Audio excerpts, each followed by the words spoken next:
Hello बच्चों, चलिए प्रश्न को समझते हैं। प्रश्न है आपके सामने कि ऊष्मागतिकी अवस्था फलन एक राशि है। पहला विकल्प है जो ऊष्मा परिवर्तनों के लिए प्रयुक्त होती है। दूसरा विकल्प है जिसका मान पथ पर निर्भर नहीं करता है। सी विकल्प है जो दाब आयतन कार्य की गणना करने में प्रयुक्त होती है। डी विकल्प है जिसका मान केवल ताप पर निर्भर करता है। तो आपको बताना है ऊष्मागतिकी अवस्था फलन क्या होता है।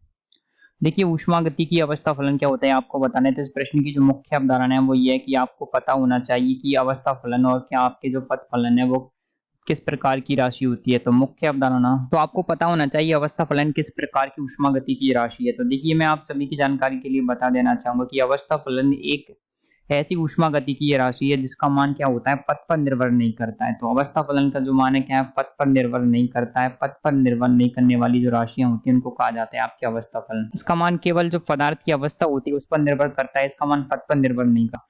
तो ऊष्मागतिकी के अंदर केवल आपके जो कार्य होता है और जो ऊष्मा होती है वही क्या होते हैं, आपके पथ फलन होते हैं। बाकी के सभी जो क्या होते हैं, बाकी के सभी क्या होते हैं, आपके अवस्था फलन होते हैं। तो देखिए, मुख्य अवधारणा के आधार पर आप कह सकते हैं कि ऊष्मागतिकीय अवस्था फलन एक ऐसी राशि है जिसका मान पथ पर निर्भर नहीं करता है। पहला विकल्प कह रहा है कि जो ऊष्मा परिवर्तनों के लिए प्रयुक्त होती है ये गलत हो जाएगा। सी विकल्प है कि जो दाब आयतन कार्य की गणना करने में प्रयुक्त होती है ये भी गलत हो जाएगा। चौथा विकल्प है जिसका मान केवल ताप पर निर्भर करता है, ये भी गलत है। तो हमारे प्रश्न का सही उत्तर आएगा विकल्प बी की ऊष्मागतिकीय अवस्था फलन एक ऐसी राशि है जिसका मान पथ पर निर्भर नहीं करता है। और पथ फलन ऐसी राशि होती है जिसका मान पथ पर निर्भर करता है। तो आशा करते हैं आपको प्रश्न का उत्तर समझ आया होगा। धन्यवाद।